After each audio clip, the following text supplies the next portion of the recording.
Katt Williams has stirred up intense conversation by claiming that Hollywood hides far more than it shows, raising concerns about how Diddy handles his family life and suggesting that a young woman may be publicly presented in a way that doesn't reflect the full truth. While these claims remain unverified, the situation has sparked serious debate, with many calling for clarity and accountability as the spotlight grows brighter on the industry's hidden dynamics. The video that we shared and talked about together. Ava Baroni Combs, yes, it was breaking news. Diddy adopted a white child. I was on the streets, and then Papa Combs. I did some digging around and found some old photos that go back many years. She was with him when she was very, very young, so she is in fact his adopted daughter. Some are saying this woman in the background here is her mother, but nothing is confirmed. You can see she's been with him in interviews, hanging out with Diddy's daughters. She was seen everywhere with Diddy's daughter. Here's another one. And I mean, they go way back. And here's a few more. So it shows that, yes, indeed, they spent time together and they grew up together. This is in fact their sister and Diddy's adopted daughter. However, I found a video that is so suspect. I want you guys to check it out and tell me what you think. This is my life. I have a lot of cars now. This is because I am a great father, but I'm sleeping with the girl. Tell me, who do you have a crush on? Tell daddy the truth. I don't know about you guys, but that video and the way Diddy's acting raises so many questions. So many are asking, where's Ava Baroni Combs now? This is the most recent photo I found. There's another one I'm going to show you, which is this one right here. But sisters and Diddy are nowhere to be found. She's all alone. So what do you guys think? A recent clip shows Diddy seated beside a teenage girl who gently introduces herself as Ava, sharing that she's a Scorpio. When he asks for her full name, she first says Ava Combs, then quickly changes it to Ava Barron, creating an awkward moment. Diddy then mentions having permission from her mother, a comment that raised questions among viewers. He later gives her a brief cheek kiss after she refers to him as Papa Combs, and she goes on to describe meeting his twin daughters, Delilah and Jessie, when she was very young. While nothing in the footage confirms any wrongdoing, the unusual interactions have sparked discussion and calls for better clarity around the context of their relationship. I'm a Scorpio. No. What's your last name? Ava Combs. What's your other last name? Ava Baroni. Ava Baroni Combs, yes, it was breaking news. Diddy adopted a white child. I want you to tell them the story about how I adopted you. But you still have beautiful parents but you're my child also. But please tell the story. So, I was on the streets, and then Papa Combs decided that he would like to be a caring man. So then he saw me and decided to pick me up and said to come inside and play with his kids.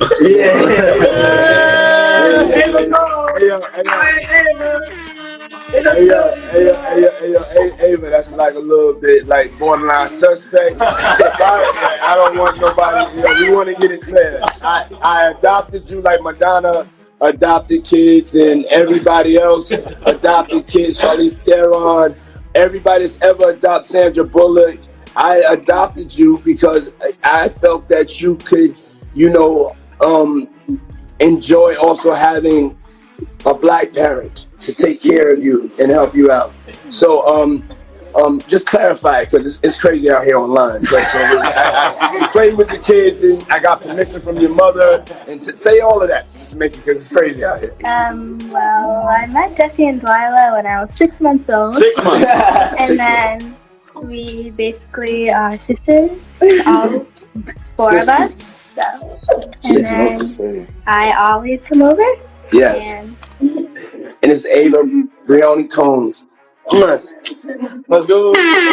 An Instagram fan page once shared photos of Ava spending time with the Combs twins and calling her their close friend. But when the clip began circulating, TMZ reported that Diddy had never adopted Ava Barron and that the video was simply a scripted bit.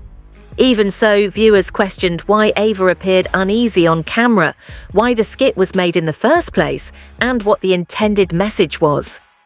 Some online commentators have speculated about motives or deeper meaning, especially when tying the moment to past rumours and commentary from public figures like Jaguar Wright. But none of these claims have been verified.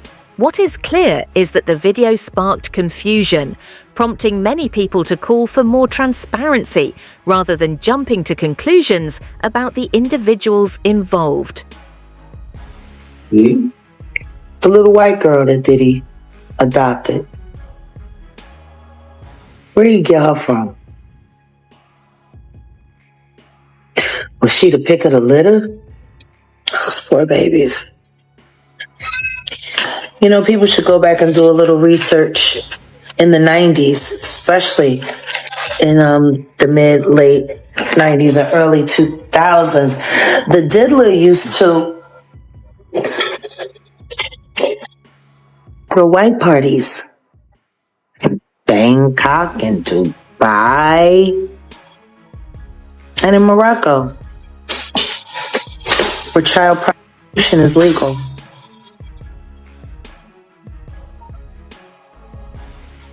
He's been snatching up little kids for decades. I also heard that he was banished from certain hot spots where child prostitution is legal for his abuse.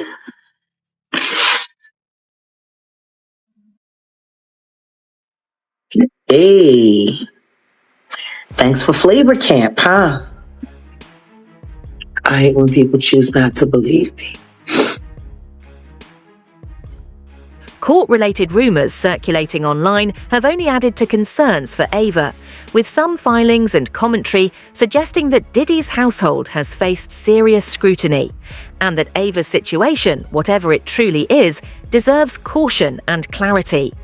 Reports from June noted that as Diddy's federal trial on major charges neared its conclusion, both he and his son Justin were named in a new civil lawsuit alleging misconduct from years earlier, though none of those claims have been proven in court. Additional speculation has also surfaced online about Justin's parentage, with figures like Gene Deal discussing long-standing rumours without providing verified evidence. Altogether, the mix of legal disputes, public speculation, and unconfirmed stories has created a tense atmosphere that highlights the need for facts, transparency, and responsible reporting rather than assumptions about anyone involved. Do you think that Diddy is actually Justin's father? I wasn't there, but I make empty windows like, damn. How your son look like your best friend? If he like it, I love it. And listen, and it don't matter now. Everybody grown, but it's just like when I look at Justin and I look at Christian and I look at Chance and Delilah and Jesse James, I'm like, he's the oddball. And I know they got different moms, so I get it. Right. But I'm like, I don't know about that one. You don't see Diddy in him at all. Not even his build or his height. Nothing. Like, it's people that said that he looked like Wolf, but I wasn't there. Okay. And by Wolf, you mean Anthony Wolf Jones? Yeah, Anthony Wolf Jones. Yes. And I wouldn't say that. Misha says Diddy says his. They happy? I'm ecstatic. Okay. You were even the Manny for Quincy and Christian and Quincy, right? Huh? The Manny, the male nanny or something. No, I don't know what you talking about. Nanny, Manny. You was securing them, but something. But you basically no, we don't do that Manny shit. Okay. Yeah. What I was that when we go out, I took. Christian was a baby. You know what I'm saying? When I was around them, Christian was 1 year old and all, like a newborn 1 year old. But badass Quincy and Quincy was bad. Okay. Yeah, and Justin, Misha would tear his ass up, so he wouldn't try because all I had to do is say, "Yo, Misha, Justin is acting up. And she was like, yo, put him on the phone or say something. Misha wasn't playing that. Okay. But Justin got away with, Quincy get away with murder because Kim was overcompensating for him. And so you see in the Some online commentators have questioned why, if long-standing rumors about Justin's parentage were true, his alleged biological father, Wolf Jones, was never in the picture, pointing to the fact that Wolf tragically died in a shootout years ago. Figures like Gene Deal have publicly speculated about the circumstances surrounding that incident, offering theories without verified evidence, which has only fueled more discussion across social media. While these narratives often grow more dramatic as they spread, the reality is that none of these claims have been proven, and the situation underscores how quickly speculation can overshadow facts when high-profile names are involved. Open the doors to Bad Boy and BMF down at Atlanta. That all came from Wolf. So I guess he wanted to move on and he needed his money, I guess, that he put up, or, Wolf said it was $300,000. I heard from a couple other people it was probably a little bit more than that. But Wolf, I heard him say in the office, I had $300,000, man, when I first started messing with you, bro. I had $300,000. You understand? And I just want my money. I'm gonna stop. And then Puff said, yo, I'm gonna get your money. I'm gonna get your money. When I do this Universal, I think a Universal deal or something like that, he said, I'm gonna get your money. And so the same people that Puffy was leaving Wolf for, and the same people that Puffy told Wolf he was leaving him for, it's the same people that ended up in Wolf. That's wild, man. Well, he told Wolf he didn't need Wolf no more. He said, I don't need you no more. And he said Meech told him, that he didn't need Wolf no more. And he told Wolf that. And Wolf, it was like putting a battery in Wolf back, because Wolf did say this in the office. He said, nigga, them niggas ain't tough as you think they are. He ain't tough. Meech ain't like that. He ain't tough as you think. I'm gonna show you. So I think it was a battery put in Wolf back, but then in the instance when you are mad and upset, you ain't got your money, and then this chick is acting up or going crazy over here. One thing led to another. Anthony Wolf Jones was known as a loyal friend and longtime bodyguard who had been with Diddy since the early Bad Boy Records era, standing beside him through the chaos, fame, and volatility of that world, including the tense aftermath of the 1999 Manhattan nightclub incident. But in 2003, everything shifted when Wolf and his friend Lamont Gertie were tragically killed outside an Atlanta venue called Club Chaos. What was supposed to be a routine night out escalated when an argument reportedly broke out, eventually erupting into gunfire that ended both men's lives. While many details have been retold over the years, the confirmed facts paint a picture of a fast-moving environment where conflicts could turn dangerous in moments, leaving a lasting impact on everyone connected to the tragedy. Putting the battery in Wolf back, talking about, I don't need you no more. When I do this Universal deal, I'm gonna give you $300,000 and leave you the f alone. Wolf said, you could never leave me alone. You understand? He said, but them guys ain't tough like you think they are. So he putting a battery in this kid's back. I'm listening to all this shit right there, but Wolf don't care. He said, yo, them ain't like that. I'm telling you. He ain't like that. You understand? Papa was talking about, I don't need you no more. I don't need you no more. You understand? I'm good. So whatever happened to them in Atlanta, happened to them in Atlanta. Wolf decide to, when they come outside, he shoots at Meech and them, which caught Meech in his buttocks. If you get caught in the buttocks, you're going in the opposite direction. So you didn't want it. Meech ain't want to do nothing to him because Meech had enough people and he had enough crew outside that he could handle that stuff. But the dude who got close to Wolf was the dude that he put down with BMF. It was this dude from Brooklyn that he put down because he needed some money. He was a shooter. Yo, Meech, look out for my man. Put him on your payroll. You need somebody to do work for you, just like that. Whoop they whoop. Police recovered several weapons at the scene, and before long, rumors began spreading that the shooting involved far more than a simple dispute outside a club, with some speculating about possible tensions involving the Black Mafia family, widely known at the time for its influence and notoriety. People familiar with the circles Wolf moved in claimed there had been friction building in the background, and figures like Gene Deal later said they sensed trouble long before the tragedy occurred. While these theories have circulated for years, none of them have been proven, and much of what's discussed today comes from speculation rather than confirmed findings, leaving the true motivations behind the incident largely unclear. Yo, Puff, blase, whoop-de-whoop. I gotta have this, or these guys it's gonna be a problem in the street. Here go this. You can use this until I can get it back to it. This nigga said, what? I can't do that. Understandable, whatever the situation was. My man died the day after my birthday.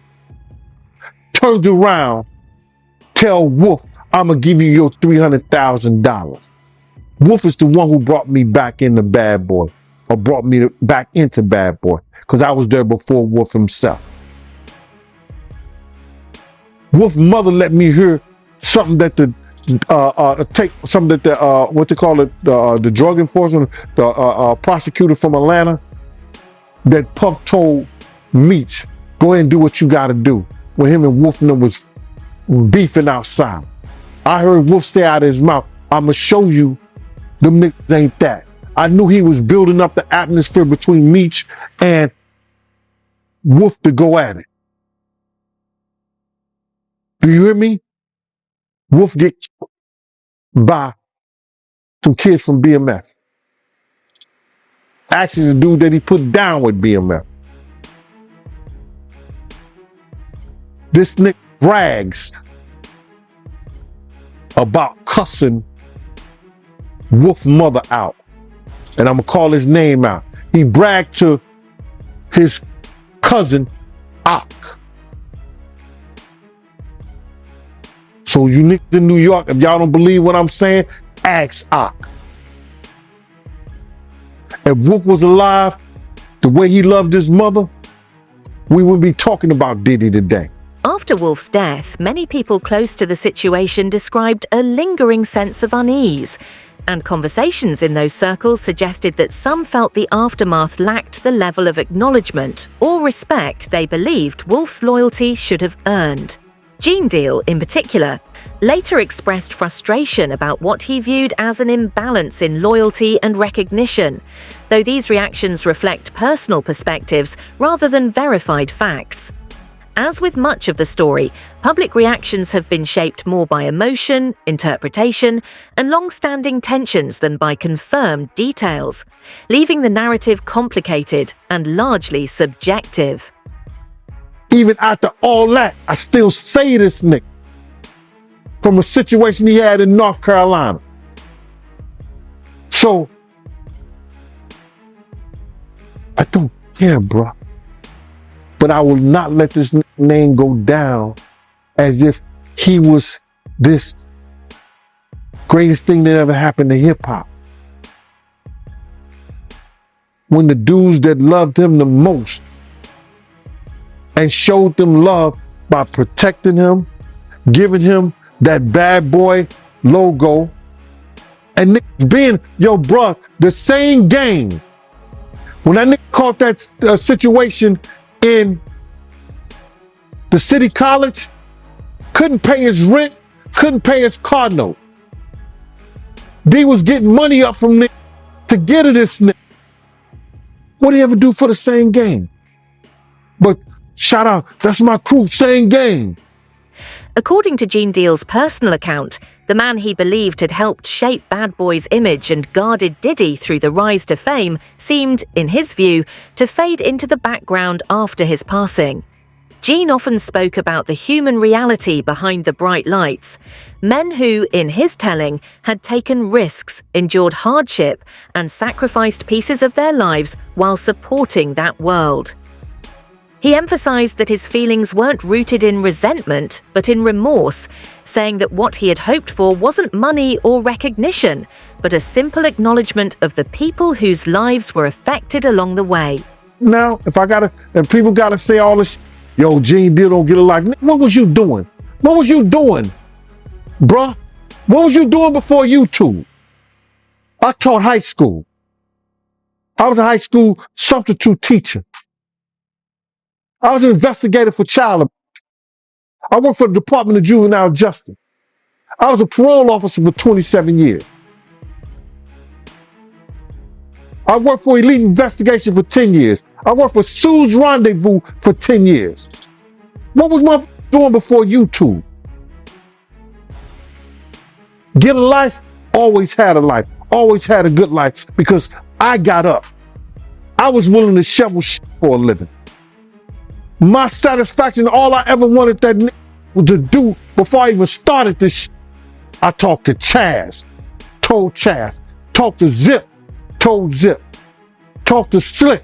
I even talked to D-Rock at. Let me and this dude sit down. We need to have a conversation about this whole shit, bro. All I wanted was this nigga to apologize. And he never did.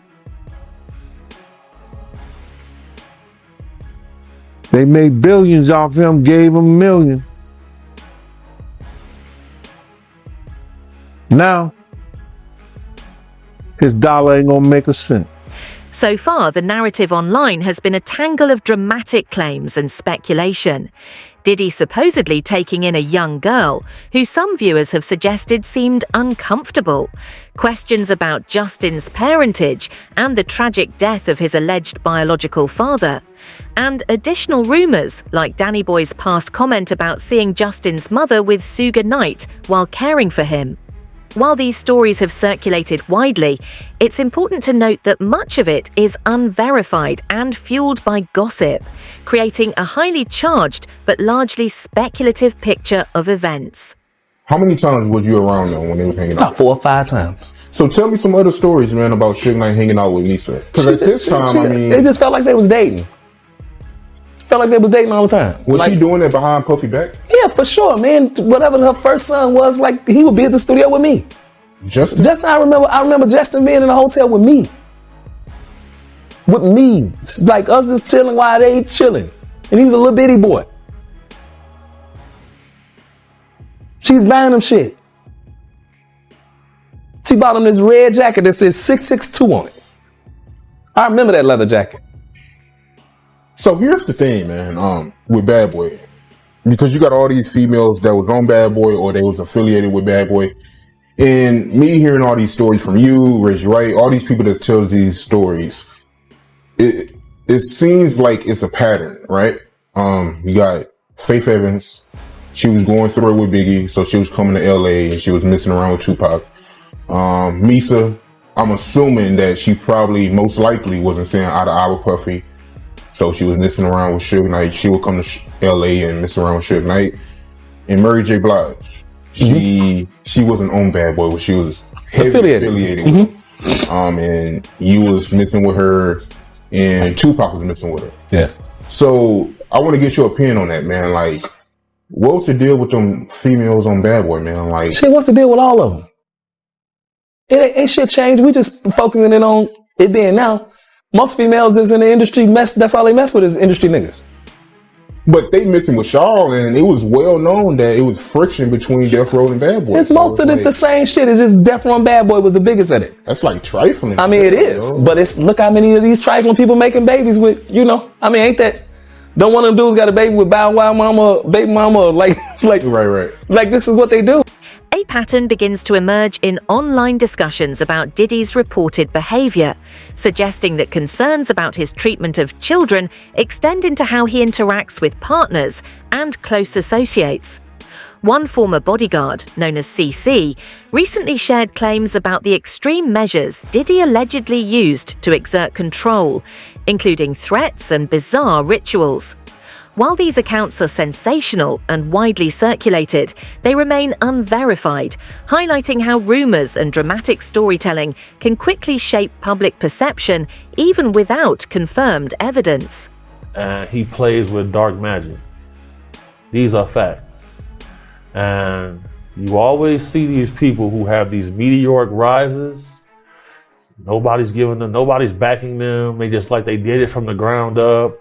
And the trade-off with that is you have to perpetuate darkness. Look at how many people he affected negatively. That was his trade-off to gain what he had.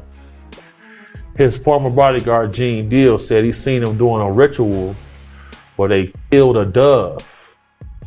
What is that? And I feel like it's being overlooked because they see him doing the dance moves with the baggy clothes. You know, some of the ladies in his videos were transsexual ladies. You got to really look at what's going on. I've been around him a couple of times. Don't like the guy. And I know a lot of other people who he's done weird things to. And there are several men who have reached out to me telling me that they got their cakes took, basically. They got diddled. I can show you that. Matter of fact, I'll show you this right now. So when you're getting all of these calls about somebody, you're going to grow some disdain for them. Watch this. I got all the receipts because you know how many dudes hit me up, young men, showed up to his studios to get a job, and he convinces them to do something crazy and then don't give them a job? It's not cool. There we go. I'm gonna pull it up. Over the years, CC has recounted hearing numerous sensational claims linking Diddy to some of the most infamous events in entertainment history. From Kim Porter's death to Tupac Shakur's shooting, and even rumors involving other high-profile celebrities. He has asserted that some of these connections were investigated or acknowledged by authorities, though none of these claims have been independently verified. The stories, whether true or exaggerated, have fueled a swirl of speculation and intrigue, keeping Diddy at the center of some of Hollywood's darkest and most persistent rumors. There have been allegations that Diddy messed up Justin Bieber. He poisoned Jamie Foxx. He got Tupac shot. You know, he's responsible for Tupac's. He is. Any truth in that? The FBI confirmed that already. Yeah. It is. That's the truth. Dwayne Keith Davis is in a Las Vegas jail right now because Diddy told them, if y'all kill Tupac, I got $1 million for you. Eric Von Zip stole the money. That's a fact. FBI confirmed that. Jamie Foxx? Jamie Foxx said out of his mouth, his partner handed him an Advil and he woke up 22 days later. That's what he said. And we was at his Netflix screener. He blamed it on Diddy there. Seen it. Why is Jamie Foxx having naked basketball games at his house with all men? I'm just trying to figure what's going on. These things, that's what's taking place. All them dudes are zesty.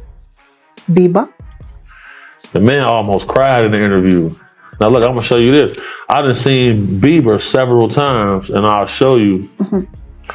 Cause like some of my clients will have me take their nephews and all the kids to these concerts. So this is one group right here.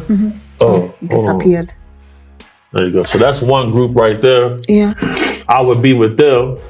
They come from a well-off, wealthy family, you know. Yeah. I would take them and I would see Bieber backstage with these people. And I remember Bieber when he was younger. Yeah.